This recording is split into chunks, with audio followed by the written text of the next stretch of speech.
Yes, sir! New York Knicks news, boys. Let's talk about what we can expect from the New York Knicks this offseason, guys. Before I get into the video, make sure you click the like button and subscribe to the channel for new NBA news every single week. So today we're going to be covering 4 topics, guys. We're going to be covering who's on the team, what is the salary cap situation for the Knicks. We're going to be covering what their free agency strategy is going to be. We're going to be covering what their draft strategy is going to be. And then we're going to cover the 4th topic, which will be questions going into next season. By the way, guys, as Knicks fans, I'm sure you know the Knicks have the most cap space in the NBA this offseason. It's going to be a very interesting offseason. The Knicks are going to be an absolute big threat this offseason, guys.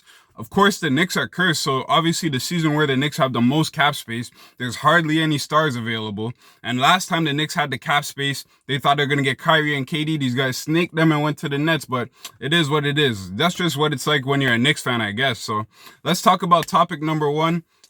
Who's on the team and who are they letting go? So on the team right now, let's break down the cap situation for the Knicks. They have $32 million in salary locked up to 6 players who have guaranteed contracts. So those 6 players are Julius Randle. He also has a partial guarantee. The rest of his contract is non-guaranteed, but we'll get into that later. So Julius Randle, RJ Barrett, Knox, Joakim Noah. Well, they waived him, but they still have to pay his salary because they waived him. Emmanuel Quickly, Obi Toppin. Yeah, so those are the 6 players. So that's it. $32 million in salary to 6 players guaranteed. They also have $22 million in non-guaranteed salary for Norvel Pelle, Julius Randle, and Vildoza. Vildoza and Pelle will be waived. They won't have to pay that money, so it's pretty much just Randle. They have $1.8 million in team options and player options. That goes to 1 player for Mitchell Robinson. He has a $1.8 million team option that the team will likely accept this season, and then next season re-sign him to a long-term deal as an unrestricted free agent. That's what is very expected for the Knicks. So they have that. They have $5 million in cap hold for draft picks. When you have first-round draft picks, you have to set aside some of your cap space for those draft picks. That's just the way the NBA works. So they have $5 million in cap being used for that. Then they also have a $54 million cap hold for free agents, guys. This $54 million is tied up to Frank Ntilikina, Derrick Rose, Nerlens Noel, Elfrid Payton, Alec Burks, Reggie Bullock, and Taj Gibson, guys. So that's on the team.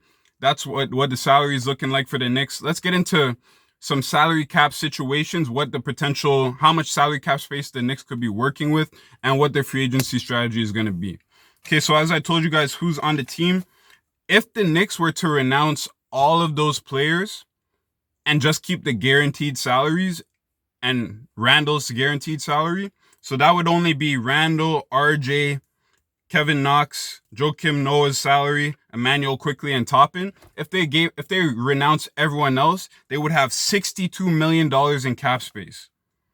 That's a fucking lot of cap space. That's 2 max slots worth of cap space. Unfortunately, there aren't 2 real superstars available in this free agency. Kawhi is going to be available. We'll get into that in a bit. But yeah, so if they just kept Randle and the other players that are guaranteed salary, they would have $62 million in cap space.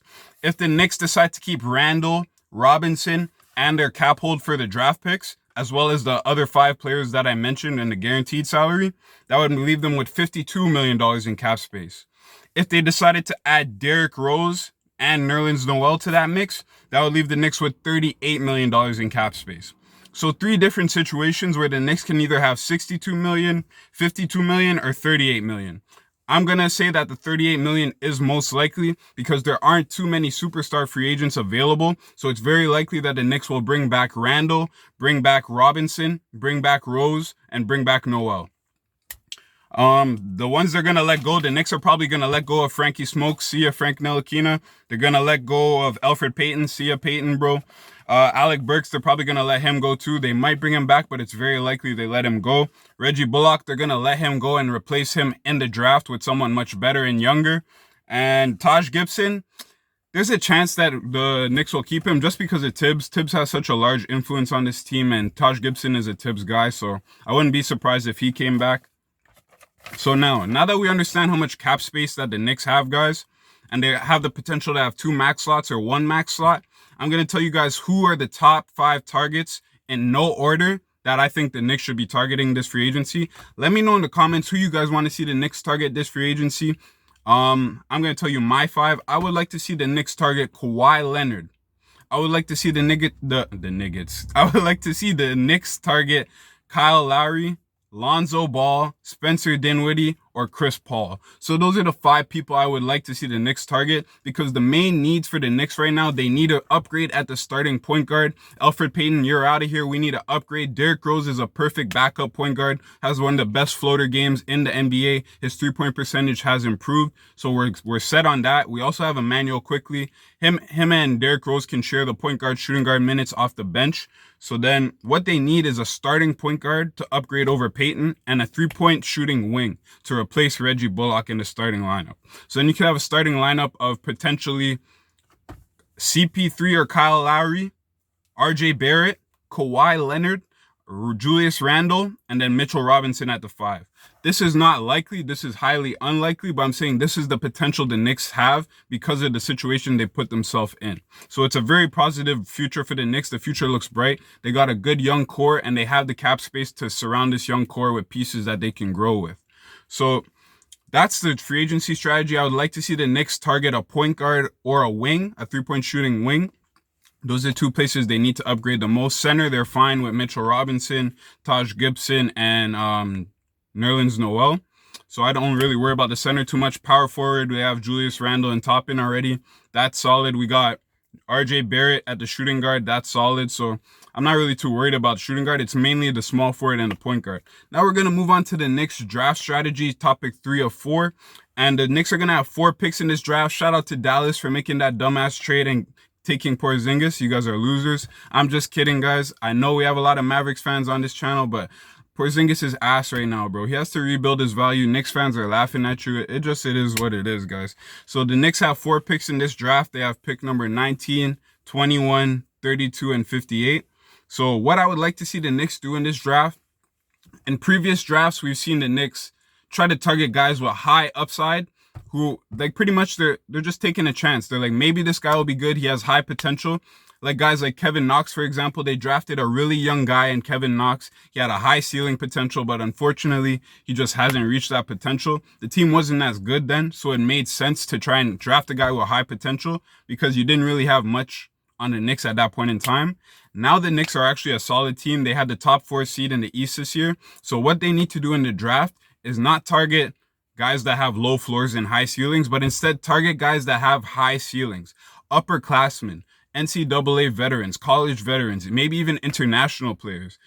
That's what I'd like to see the Knicks do. Target upperclassmen that have high floors that can contribute right away and can grow around this young core for the next years to come and eventually contribute to a contending team. That's what the Knicks need to do this draft. Not target guys that have high ass potential, possibly. Target guys that are already good, have been in the college system for a while, and can contribute right away. So I came up with a few names for guys that I'd like to see the Knicks target in the first round. First name is Jared Butler, point guard / shooting guard. He's a combo guard, 3-and-D guy. He shot over 40% from 3. He's a great defender. I believe he was on the national championship team, but I don't remember. So Jared Butler. Chris Duarte, he's a scorer and shooter that is younger and is a better finisher and is better off the dribble than Reggie Bullock. He can contribute right away. He'll be available in the late first round. So look for Chris Duarte and Jared Butler. Those would be great picks for the Knicks that can contribute for the future going along with this young core. Another guy I'd like to see the Knicks look at, he's a long 6'9" wing who can shoot the 3-point. That's Trey Murphy. Trey Murphy would be another great addition for the Knicks. If you guys have anyone that you would like to see the Knicks draft, put it in the comments. Let's talk about it. So that's my draft strategy for the Knicks. I want to know what your strategy is. Let's talk about it. Now we're going to get into the fourth and final topic, guys, which is questions going into next season. I'm going to put my glasses on for this. So my first question is, should the Knicks trade for a star this season? We see a lot of stars that might potentially be available, some including Damian Lillard, Bradley Beal, Donovan Mitchell. Like, do you guys think that the Knicks should take this offseason or this season to trade for a star? There's pros and cons. If they do that, they're going to be pretty much locked into a certain team and only be able to surround that team with minimum guys because they're already going to have so much salary. If they bring in a star and they do sign a star in the free agency, that would bring them with three kind of stars. Julius Randle is not really a star, but he was an all-star, but I just need to see him do it for another season before I call him a true star. So that would put 3 stars on the Knicks, and that would bring them above the cap. So do you guys think that they should go make a trade for a star like Damian Lillard, Bradley Beal, or Donovan Mitchell this year? That's my first question. Number 2, do you think that the Knicks should trade Obi this season or continue to develop him? Because if they decide to keep Julius Randle, which they will, Obi Toppin's going to be stunted his growth. He's not going to have enough opportunity to grow, especially with Tibbs as the coach. You know how long Tibbs likes to play his players. He likes to play his players for goddamn 40 minutes. So Toppin's not going to get much opportunity. His opportunities with Randall and Barrett this year were not the best. So do you guys think that the Knicks should try and trade Obi this summer or continue to develop him? Let me know what you guys think. My third and final question is, in free agency, should the Knicks target a younger point guard like a Spencer Dinwiddie or Lonzo Ball, or should they target a more veteran, experienced point guard like Kyle Lowry, CP3, or Mike Conley? Let me know what you guys think. That's what you can expect from the Knicks this offseason. If you guys enjoyed this video and you want more videos like this, click the like button and subscribe to the channel. We do new NBA videos every single week. All right, peace, guys.